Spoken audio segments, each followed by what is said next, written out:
Both the ruling and opposition parties have expressed discontent towards the government for withdrawing its decision to test imported fruits and vegetables for chemical residues.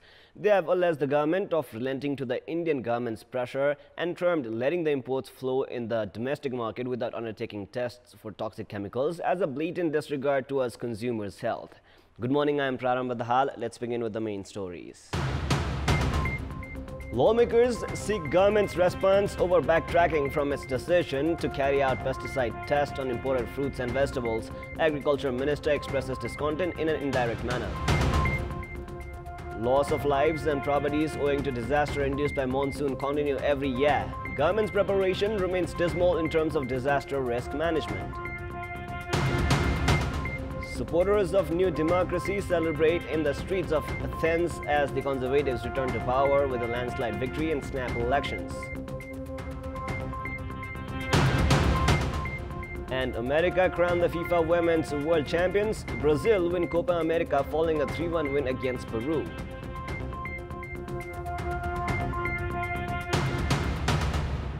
Let us now begin with the latest national political updates.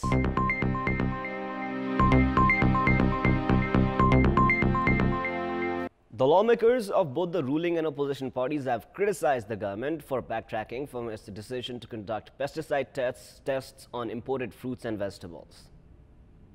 Speaking at the meeting of the House of Representatives yesterday, the lawmakers termed that letting the imports flow in the domestic market without undertaking the tests for toxic chemicals was a blatant disregard towards consumers' health.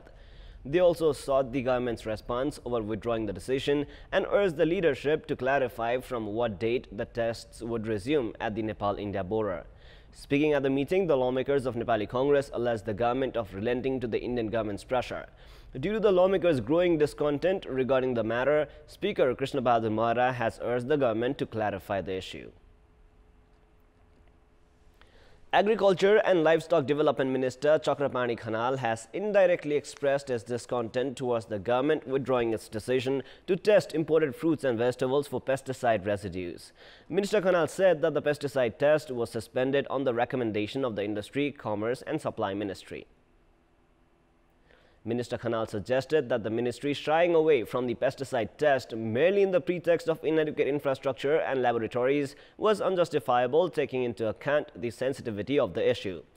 Speaking at the meeting of the National Assembly, Minister Khanal stated that the government had decided to set up an infrastructure to move ahead efficient pesticide testing procedure within 6 months. He, however, added that it would not be possible due to the lengthy procurement procedure. Minister Khanal added that the normal testing of pesticides in residues could, however, be carried out by setting up basic infrastructure. He nonetheless did not respond to the lawmakers' question on when the farmers would receive chemical fertilizers. According to the Meteorological Forecasting Division, this year's monsoon has been reactivated this week. Several instances of floods and landslides lead to the loss of lives and properties with the onset of monsoon season every year. However, the government has failed to come up with any effective measures to contain the damages induced by such natural disasters. As many as 101 people lost their lives due to floods, landslides and inundation during the monsoon season last year. The disasters resulted in the loss of properties worth around 180 million rupees in the affected regions. The loss of lives and properties owing to rain-induced disasters are likely to repeat this year as well, as the government's preparation to diminish the losses during such calamities and in terms of post-disaster relief has remained slow and dismal. The Home Ministry, that is supposed to be directly involved in rescue and relief operations in the events of natural disasters, does not even have a tent at the moment, let alone other basic measures and equipments required for disaster risk management. However, the National Emergency Operations Center, under the jurisdiction of the ministry itself, claims that it is already prepared and adequately equipped for the minimization of damages during this year's monsoon season. Although it is not within the human capacity to prevent natural disasters, there are certainly the tools and methods that can drastically alleviate the losses induced by such calamities.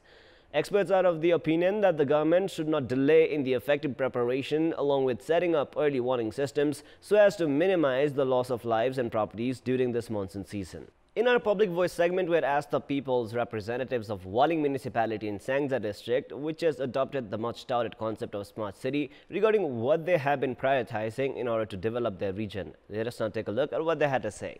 Public Voice.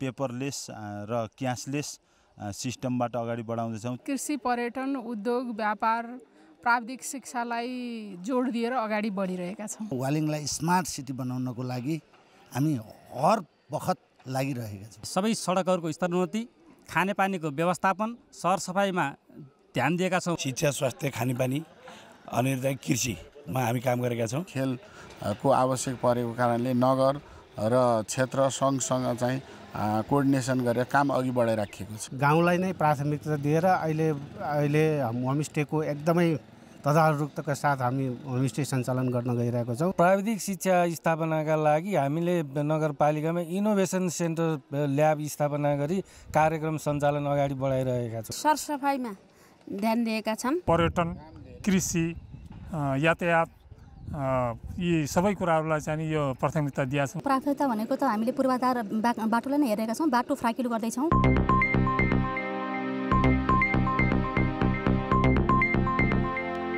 It is now time for our segment Public Pulse, where you text us with your opinion. Public Pulse. The question is, what is your take on the Agriculture Minister's statement that it would not be possible to develop infrastructure for pesticide testing within 6 months?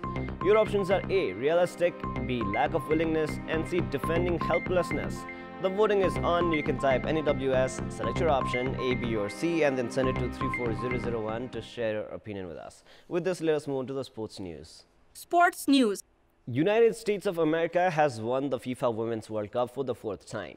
America defended the World Cup following a 2-0 win against the Netherlands in the grand finale.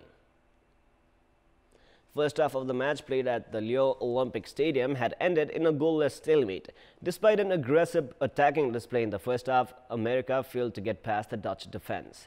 Having wasted 2 chances in the first half, America scored twice in the second 45 minutes. Megan Rapinoe converted a penalty awarded through VAR in the 61st minute, while Ross Laville sealed the 2-0 win 8 minutes later. As the Netherlands failed to find the net, America became the first nation since Germany to bring successive World Cups. Germany had won the World Cup in 2003 and 2007. A total of 57,900 spectators were present at the Women's World Cup decider. United States of America had last won the FIFA World Cup of women in 1991, 1999 and 2015. The American team was in news this season also because of the incidents beyond the football ground. Rapinoe had said that the White House would not prioritize inviting the women's team if they won the World Cup, and had added that she would not attend if the invitation came calling. In response, U.S. President Donald Trump had challenged Rapinoe to first win the World Cup before making any remarks. Rapinoe won the Golden Boot as she finished as the top scorer of the tournament with 6 goals. Nepal is currently playing at the semi-final round of the Under-19 Eastern Region Cricket Tournament currently underway in Malaysia. Nepal has won the toss in the match, which began a while back.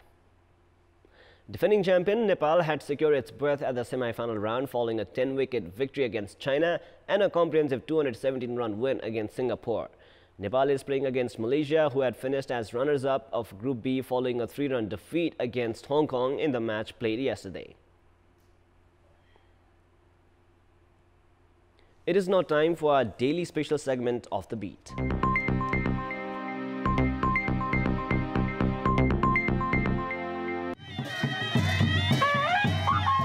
Kantipur municipality has begun initiatives to conserve the traditional ways of plantation that is coupled with music and songs. The effort is expected to conserve the age-old culture of Veti and Asare songs and transfer them to the new generation. Kantipur municipality provided the farmers with necessary resources this year with the objective of helping farmers follow and continue the traditional practices during plantation. Farmers have been enthused with the initiative of the municipality as well. The tradition was ignored in recent times due to dwindling number of people engaging themselves in farming activities and due to the lack of traditional musical instruments such as panche baza as well. There are many incidents where Nepalese who had reached various Indian cities had returned home, having suffered different kinds of difficulties. However, a new incident has been reported from Kantipur, where a youngster from Krishnapur, Domila, who had reached India for employment, has returned home after complete gender transformation in the form of a woman. 24-year-old Surendra Singh Mal of Krishnapur Municipality 1 Domila in Kantipur had reached Jammu Kashmir of India 4 years ago. Surendra, who had reached the Indian city for employment after completing his 12th grade, has returned home after 4 years as a woman. The parents are still in disbelief as their son, who had left seeking job opportunities, returned a daughter. The friends of Surendra are equally surprised. According to Surendra, he was caught in the trap of third-gender sex workers. While working at a guest house in Jammu Kashmir, he was drugged before his sex was changed. Surendra claims that he was able to escape the horrible plight due to his acquaintance with a Samaritan who helped him come out of the sex trade racket. This is Prar Matahal for Kantipur News Desk.